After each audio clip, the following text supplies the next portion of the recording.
Okay, so I'm gonna try to go live. And then are you going to introduce us? I'm sorry. Yeah, I can just briefly Yeah, introduce and you then by we can name, expand but on then it. if you exactly Yeah. whatever you I say about yourselves.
Okay, welcome everyone to our autonomy educational webinar for the Autism Society of Texas. This presentation is going to be about internet safety and how to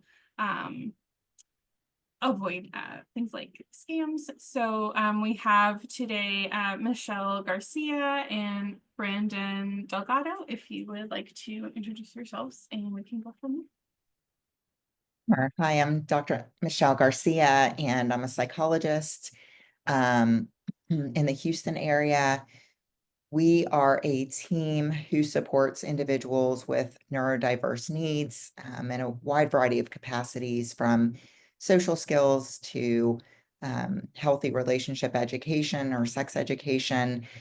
We also do individual counseling and help with changing maladaptive or negative behaviors. Um, I also do testing. So when people want to know whether they have ADHD or a learning disability or autism, I do that testing. I also work with individuals testifying on their behalf when there's been either a situation related to not having rights met in a school system, to making sure that people's rights are met in a situation where the family is in court, as well as in criminal situations where there's been an arrest and somebody is needing help with that. I do assessments and testify in court to help in those instances. The reason that we're talking about this is we both, Brandon and myself, are very passionate about this topic. It's so important. We have so many individuals we work with who have been a victim of scams, have had their lives at risk. We'll talk about more of that for a variety of reasons, merely because of people just wanting to have relationships, which is a natural desire. We also, unfortunately, have met individuals who are trying to have relationships, but they end up in the criminal justice system. And so our goal today is to help give the information to people so that everybody can be more safe in this day and age of meeting people. Thank you. Brandon, is there anything you want to say about yourself? That Brandon Delgado. I've been with Michelle Garcia and Associates for almost 15 years, presenting information like this, and providing counseling and support out in the field. So I definitely look forward to sharing this information. Like Dr. Garcia said, it's incredibly important. So we will go ahead and get started. Um, so like Dr. Garcia said, why are we talking about this? Why are we having this conversation today? Well, I mean, one, Autism Society asked us to. And two, it is a situation that we have seen grow tremendously over the last few years. I'm going to kind of get into that in a second. But also, three is it's completely natural. It's completely normal.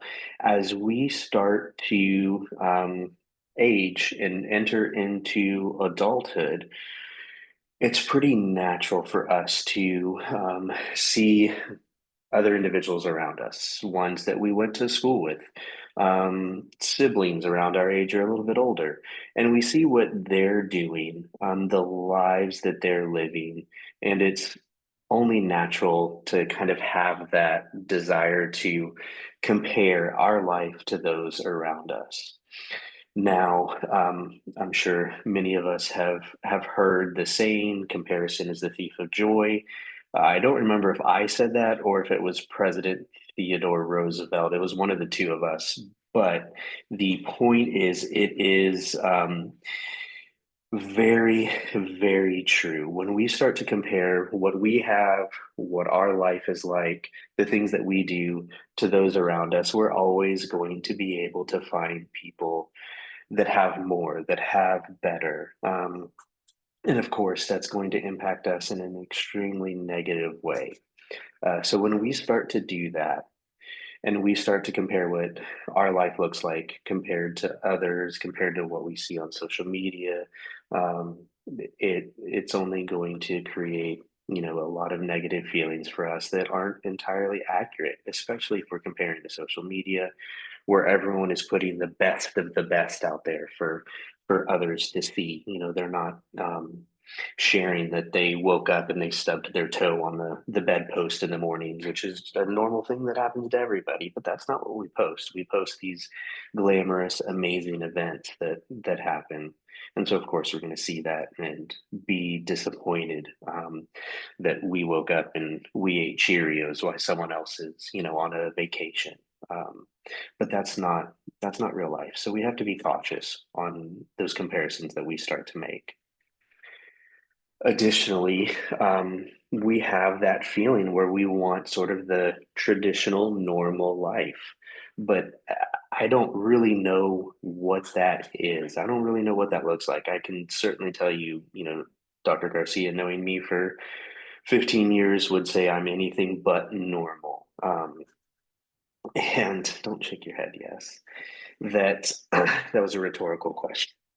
Um, there, the traditional lifestyle that we seek and that we are trying to obtain, I mean, it doesn't exist. It's different for everyone. What's normal for me is different than what's normal for Dr. Garcia. It's different than what's normal for Dana. I mean, there is, of course, sort of things that we want to achieve, and relationships is obviously one of those things, but the path that we take to get there is different for everybody. So while it's okay to kind of want to achieve what we view as normal, the way that we get there, the support that we need to achieve that, is different for everyone, and that's okay.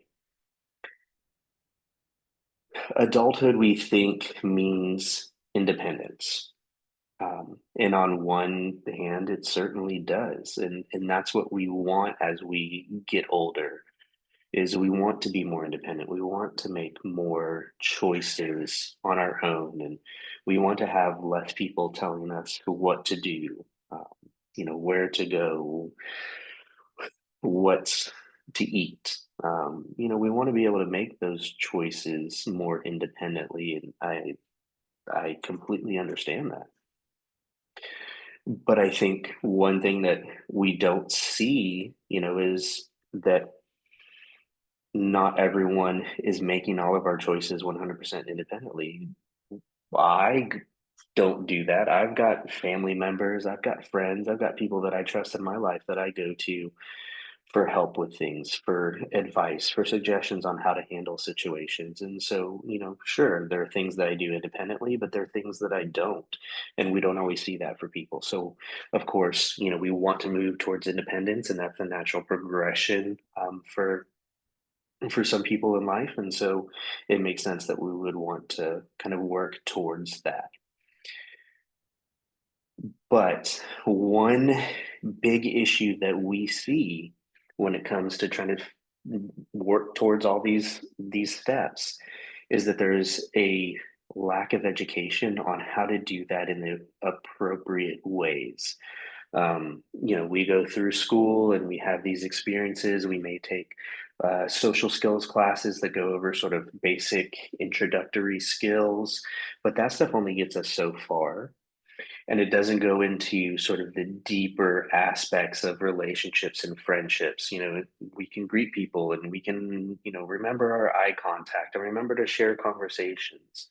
Uh, but deeper relationships are so much more than that. And the education that we often receive doesn't really touch on that. It's things that we kind of have to learn through experiences and exposure. And that is just not something that we often get enough of. And so that lack of education obviously leads to significant issues, or potentially can lead to significant issues in the future. So, kind of circling back to what I said in the beginning, kind of what we noticed a few years ago when we all experienced COVID back in 2020, that really changed a lot of things for a lot of people. We obviously, one benefit that came from that is kind of this. So what we're doing right now is we were able to reach people that we would not have been able to reach before. Everyone got comfortable with being online and having Zoom meetings and um, talking to people that they're used to seeing in person, but talking to them on a screen. A benefit that came, if the only one, is that, but it's a double-edged sword. There's some benefits to people becoming really comfortable online, but there's also been some significant drawbacks to people kind of moving online, which we're going to talk about. So during that time period, we are withdrawn from people, but we still have that desire for connection. And we're losing it. And we kind of all lost it, aside from the people that we were sharing a home with. We lost that connection to other people that we, were used to interacting with. We started having those feelings of isolation and loneliness that were completely natural. I definitely was losing my mind. I started staring out the window as I was doing my work, staring out the front windows and naming the squirrels that were running around in my front yard, and kind of could identify different ones. And it got really strange, honestly. But it was because I was missing those connections that I was so used to having. Uh, Social skills that are already difficult, like we said, because of that lack of education that we had, became even more difficult because we weren't using them. We weren't getting out and interacting with people. So we definitely, we were losing the ability to have those face-to-face interactions. And so with that, um, when things kind of finally did return back to normal, we started seeing a lot of regression in skills that people had. They weren't able to kind of keep that eye contact during conversations. They were used to having a screen in front of their face. Some people never moved back into the real world and kind of remained online because that's where we lived for so long during that period. And so, like I said, there's definitely, there was a huge benefit of being able to connect to people sort of all around the world during that time. But if we don't move away from being behind that screen, that's a problem, because the internet, social media truly is sort of the wild, wild west. There's so much that occurs on there that's just can be potentially dangerous. And that's kind of what we're going to talk about today. So, over the last few years, working with individuals with varying diagnoses, um, we started to see, like I said, the increase in communicating online with others, whether it be social media, whether it be Snapchat or Instagram, or their Facebooking, or their Twittering, or they're doing TikTok dances, whatever it is, we saw this huge increase of individuals spending more and more and more time online because that's kind of all we had. One thing that I think is important to kind of realize is that when it comes to online, and when we talk about meeting people online and people that we're talking to on Discord and whoever we're, on Xbox Live with, they can claim to be whoever they want. We can claim to be whoever we want. But I always kind of, I don't remember where I heard this phrase, but it stuck with me, is that the internet is kind of like Halloween, where everyone's wearing a mask and people can be hiding behind that mask and they can put on whatever mask they want, pretend to be whoever they want. And we don't truly know who's behind that mask when we're talking to someone online. So we have to keep that in mind, is that we have to be extremely cautious, because until we, have really gotten to know someone, had video chats with them, potentially met them face to face, I mean, we truly don't know who we're dealing with. There's, an entire show about catfishing on MTV, which used to have music videos back when MTV was cool. But now, there's entire shows about people tricking others online. So in our practice, one of the things that we have really grown to see is the difficulties that people have faced with becoming victims online from various scams, predators, sting operations, um, and those that have also been on the flip side and been some of the perpetrators, whether it be knowing or unknowing, and ended up in the criminal justice system, like Dr. Garcia said. Working with an individual that I had a session with literally yesterday, who has been kicked off his Xbox account and had his console banned at least 3 or 4 times in the last year that I've been working with him. Constantly making new best friends, new girlfriends with these individuals that he's meeting online. Surprise, surprise, it always ends up badly with someone reporting him for sometimes true issues, where he may have gotten frustrated. Sometimes it's just people that are kind of crazy that he's met in other states that he doesn't truly know, but he's trusted. Because to him, it's been a real connection. As far as he's concerned, he doesn't have anyone else. He spends a lot of time online, but it's resulted in individuals reaching out to his family members and making false claims against him.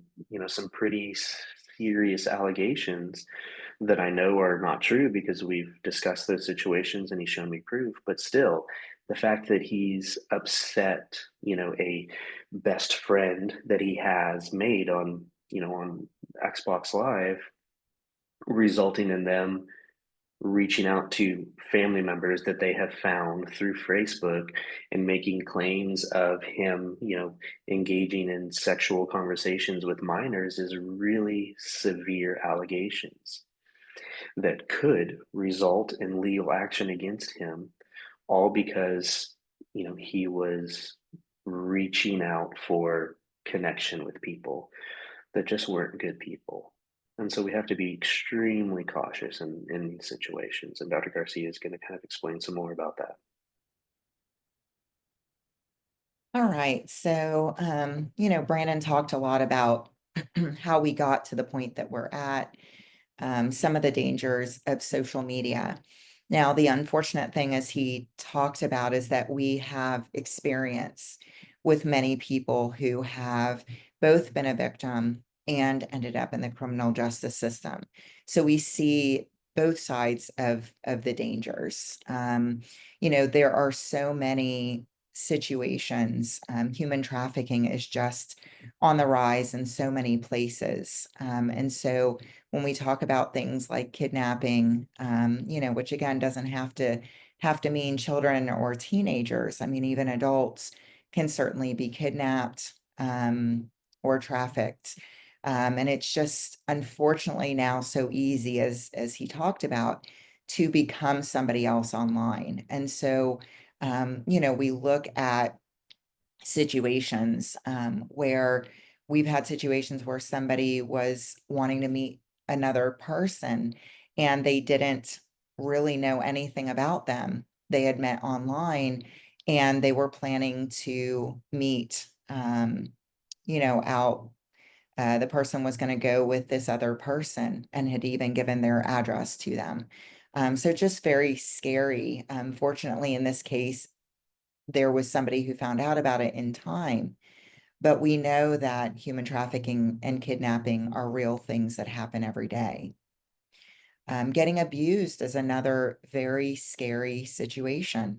I have an individual that I've worked with specifically who had been meeting people online for sexual relationships. And in several of those relationships, he had been abused. And so now has some pretty serious trauma from those situations. We all hear about scams. I think sometimes we feel that we couldn't possibly be scammed, that we're smarter than that people couldn't possibly scam us. But we just know, unfortunately, that scammers use everything that they have accessible to them in order to try to get money. I mean, obviously, that is the payoff. It's not always money, but most times it is. We've had individuals who have gone to send wire money to people they didn't know for things that they've said. Even as a professional, there was a scam where somebody was calling other therapists and telling them that they had an arrest. They were specifically finding therapists on a particular website that therapists tend to be on, and saying that there was an arrest for them. They were able to give lots of details and information. And sometimes even some of these phone calls people are able to make from a number where it shows up on your phone as seeming to be from a utility company, seeming to be from the police or what have you, but it's not. And so being very careful about who you give information to, that you're not giving your address, that you're not giving your phone number, that you're not giving those details where somebody could find you, your social security number, your bank account information, where you go to school, where you are in day program, or where you work. You want to make sure that they don't know your first and last name and where they can find you. Because again, it just puts you so much at risk.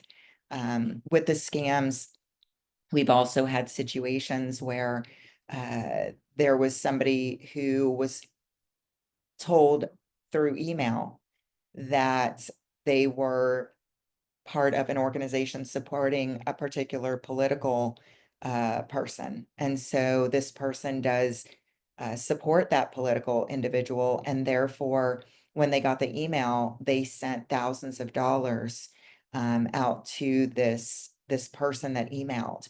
And unfortunately, it wasn't associated with any political party or person. It was a scam.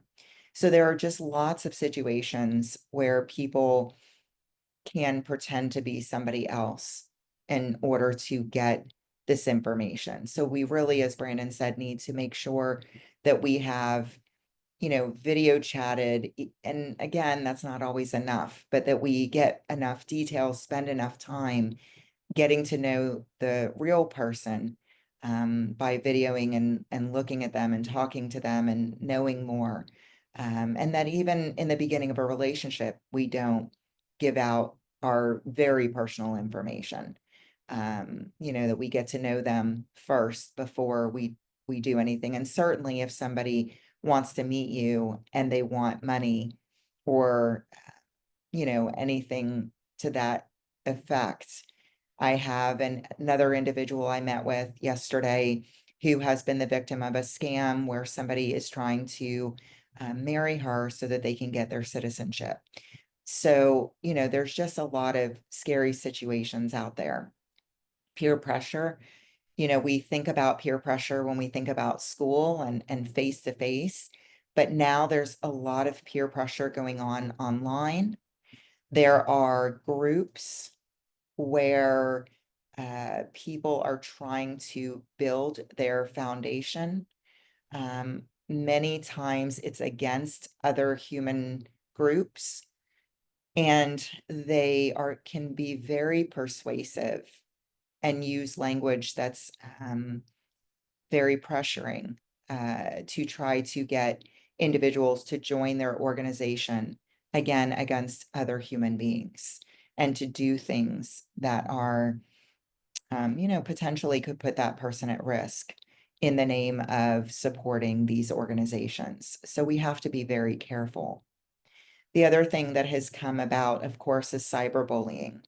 So when somebody is able to get your information, or even if they don't, they're able to spread hatred and threats and other tactics to humiliate or make people feel as though they are going to be harmed if they don't do certain things or say certain things or give certain information. If anybody becomes a victim of cyberbullying, it's always very important to tell a trusted adult in your life, or, again, the police or whoever would make sense in that situation. So making sure that somebody knows so that you can be protected. The same with peer pressure, the same with scams, and the same with being abused. Somebody may threaten that you don't tell somebody, that you don't tell anybody about what is happening. But it's very important, if you have any concerns or have been abused or feel that somebody is trying to use trafficking or scams or bullying to obtain money or other things, that you let somebody know. The other side of the social media that's very scary is entering the criminal justice system. There have been way too many cases that I have worked on in the last probably 6 years where somebody has gotten arrested and it was unsuspecting. They had no idea that they were doing anything wrong. In some cases, they were not doing anything wrong, but they still entered the criminal justice system. Unfortunately, in most states, having a diagnosis, such as telling the police or the courts, I have autism, I have ADHD, I have bipolar disorder, I have an intellectual disability. Unfortunately, in many states, that they don't have to take that into consideration. So the fact that you have autism, they do not have to take into consideration in many states. Virginia is one exception because of some amazing work that an organization is doing to change laws. But in many other states, that is just not the case. So let's talk about why individuals are ending up there so that, we can help prevent these situations. The first one has to do with sting operations. So unfortunately, we are in a time where people, children, teenagers are being harmed. They are being put out online in ways that are not legal by people who are doing harm to them. And because of that, the law has gotten very protective and wanted to try to find people who are doing these harmful things.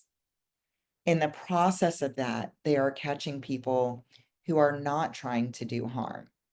And sting operations is one of those areas.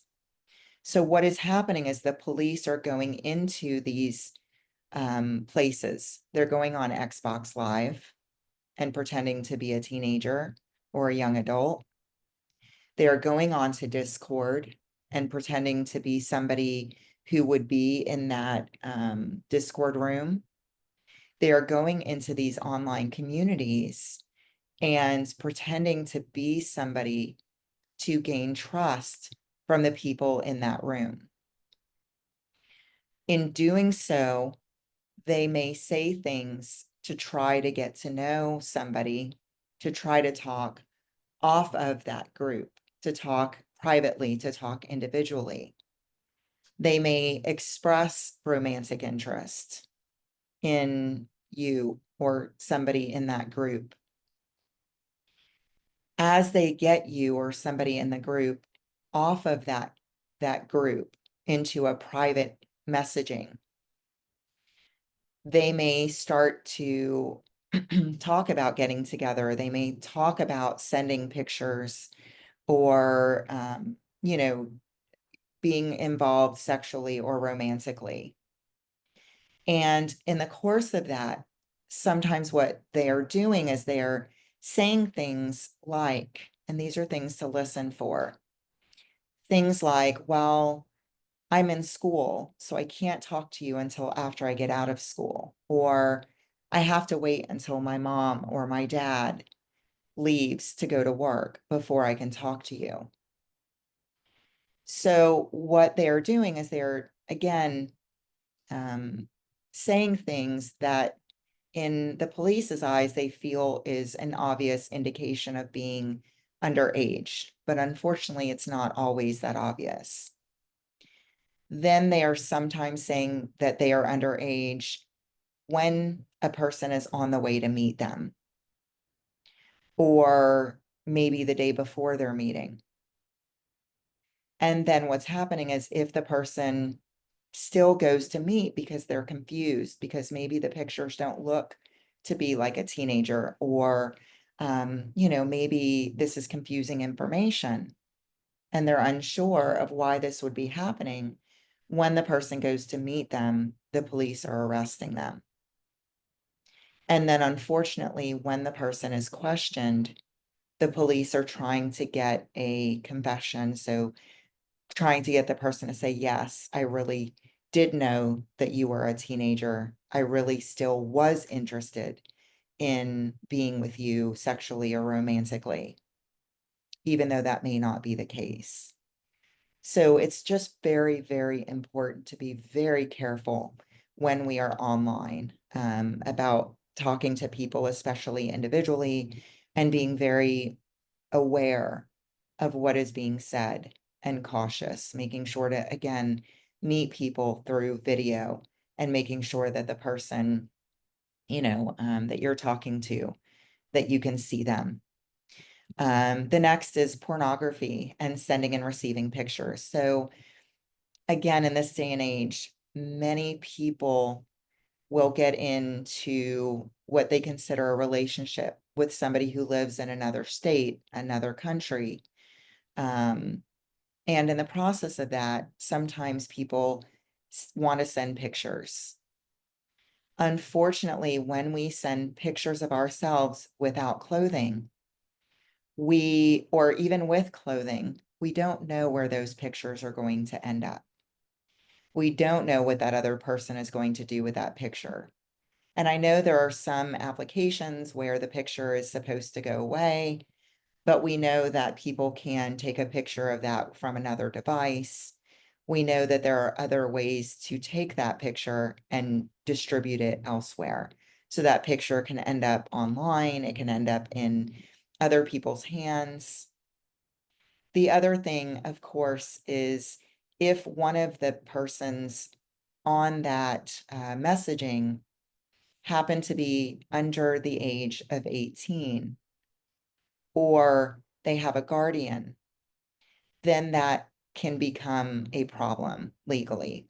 Again, if they're under 18, it does become child pornography, even if the person willingly sent the picture. If they are underage, that is child pornography. So even if both people are under the age of 18, when those pictures are sent, if it gets into, anybody's hands that they're looking at it, that again can become child pornography because it is considered child pornography.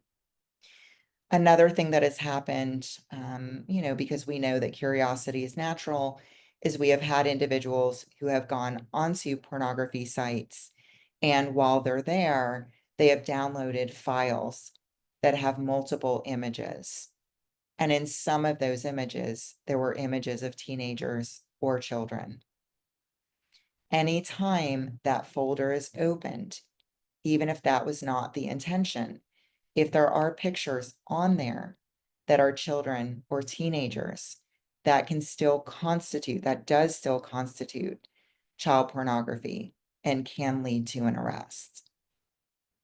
Similarly, we have had one case recently where somebody was a teenager and they were looking at pornography of teenagers, which again is still child pornography according to the law.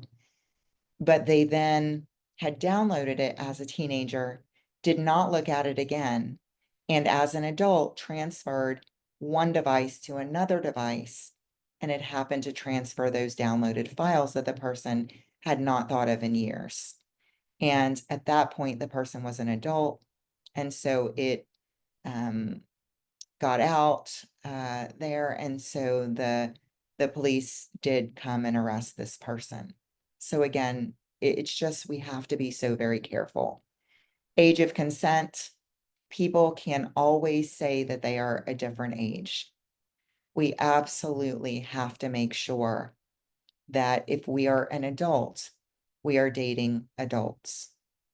Again, it does not matter what the other person says. I had a situation where the two individuals met through work. One person was underage, the other person was of age. So one person was above 18, the other was below 18. And they met through friends, they met in person, they had not met online. The female was the one that was under 18, the male was over 18. Her parents knew about it, they were okay with it. His parent knew about it, they were okay with it. But the couple were kissing in a car in a neighborhood and the police found them. And even though the female said, I'm giving consent for what we are doing, the police still arrested him and he still had to go through legal channels. So we just really have to be careful. Cyber stalking. So what is this? This is where somebody likes somebody or is talking to somebody and that person says, and it doesn't even have to be fully clear, but they say, I don't want to talk anymore. And the other person keeps contacting them. In no uncertain terms, even if somebody says it nicely or in a way that you're not sure, ask somebody you trust to read that message, because if you continue contacting them, that can lead to an arrest for cyber stalking. So we just really have to make sure that we are thinking about these laws and following them. The last one that I want to talk about that, was very unexpected. I've had two instances where one of them, it did not end up in the criminal justice system, fortunately, because it was found quickly. The other one did end up in the criminal justice system. It's not just what we find online or what we download, but nowadays with anime and animation and self-expression, although certainly there are some laws to protect what we draw or create ourselves, if somebody else gets their hands on that image, even though it's created, If it appears in any way to be harmful to children or teenagers or to appear young, which a lot of anime does, when people are drawing anime, it often looks as though somebody is younger, and sometimes we can't tell. Sometimes we can't tell whether something looks like a teenager or looks like an adult. It's hard to tell sometimes that difference. But there has been an instance where somebody drew and put together animated images and it was confiscated and the person did face legal charges. So even things that we create ourselves, if gotten into the wrong hands, can lead to legal charges. So we just have to be so very careful. So how can we be careful? And this is a really important thing. The best thing is to try to meet in real life. So meet by hobbies. So, maybe you like bowling or art. Maybe you are working or going to school. So going out and trying to meet people safely in real life is best. And again, the where is, going with friends to locations. So, which goes into the next point about how to meet someone new safely. So staying in groups, going with friends, participating in hobbies, going to places where there are more of a crowd of people. So meaning it doesn't have to be lots and lots of people, but where you're not going to be alone with one other person that you've not met. So those are some ways that you can meet safely. We talked about the messaging do's and don'ts. So being very careful about what you say in a message because it can be saved indefinitely. So not sending pictures or explicit language that could get into trouble later. Posting, again, we post so much these days on so many different social media applications. We don't want to post right in front of your house where you can see your address.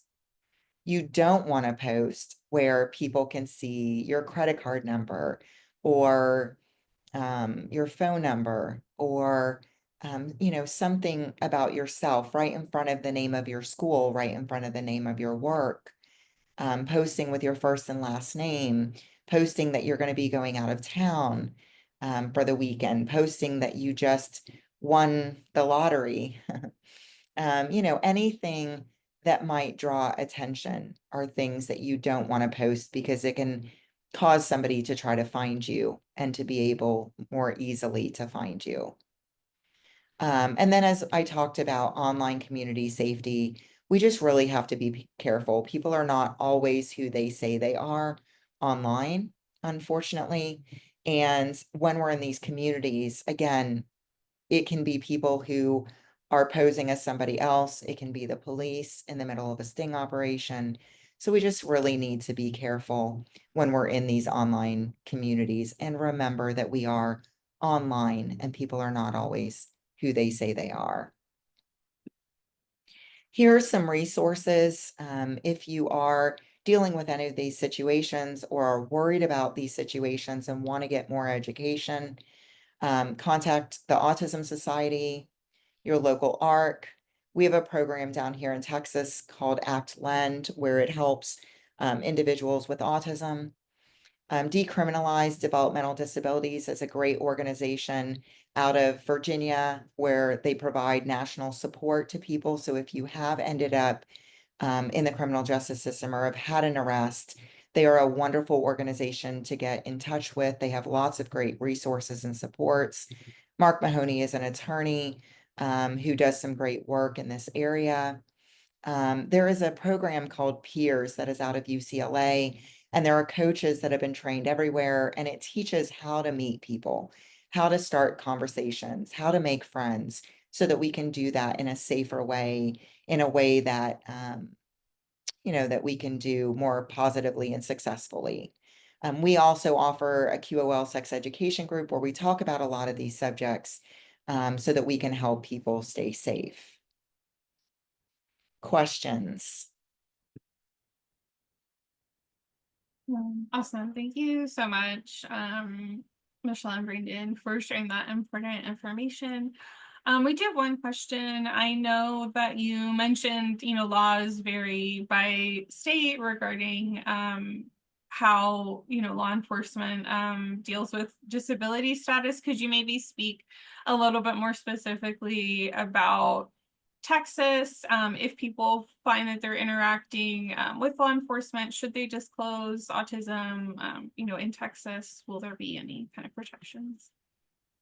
So Texas unfortunately does not have protections, but that having been said, yes, always, if you engage with the police for any reason, always tell them that you have autism, number one. Always, always disclose that first. Do not share any information if they come to you asking questions. Now, it's different if you go to them because you are in danger or you are needing protection, that is different.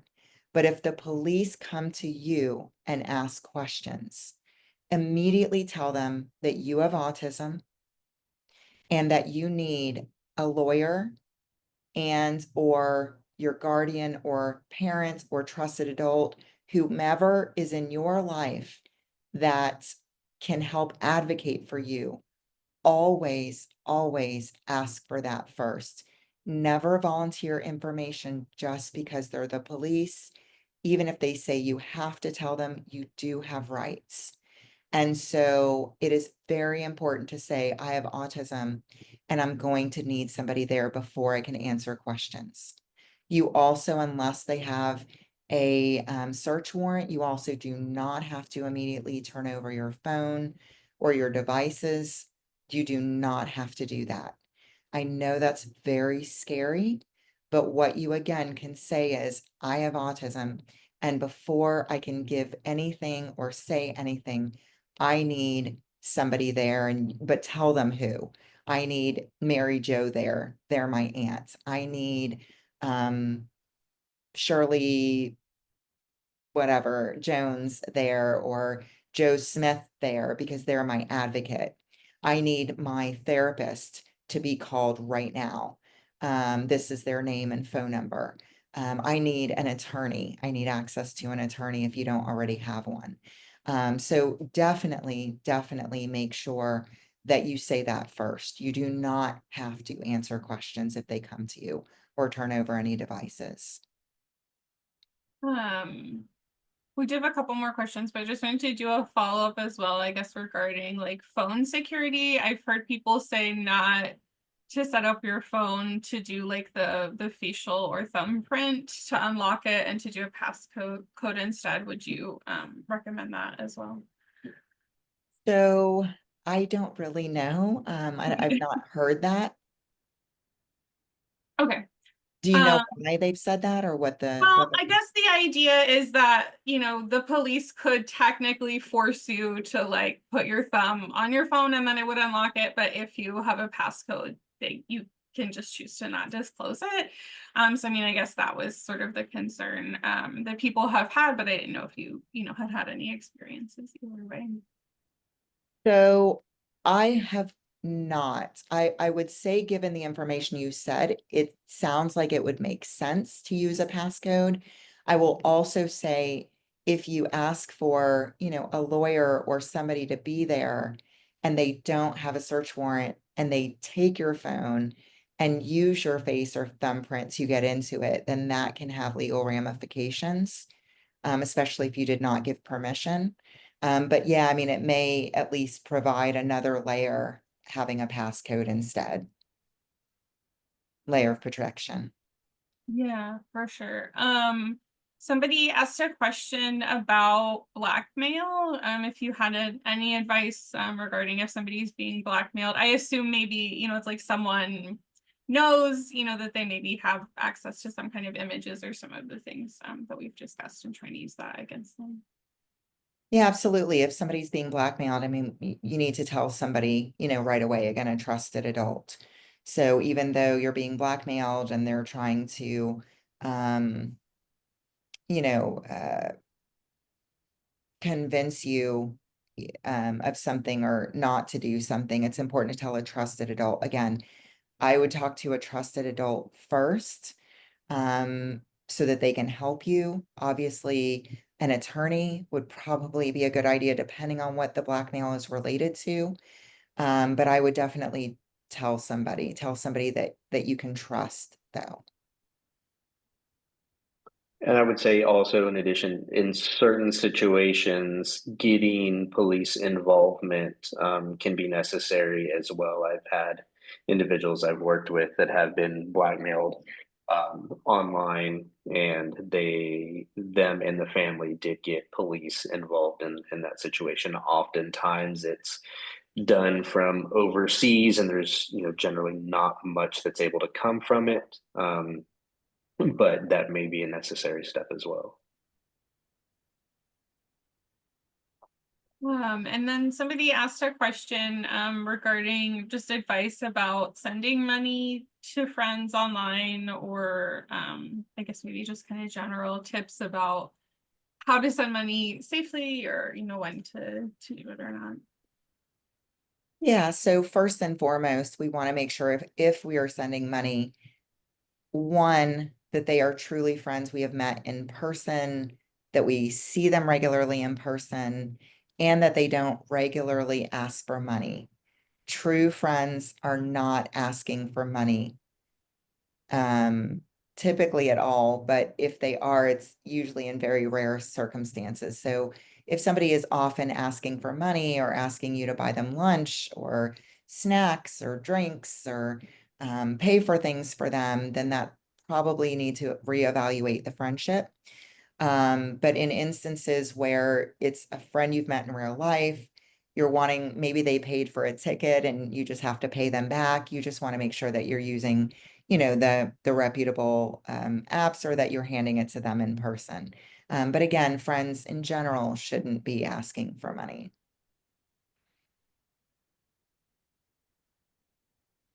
I think those, it looks like, are all the questions that we have so far. Thank you both so much for sharing your expertise again. I guess, do you have any final closing thoughts about the subject?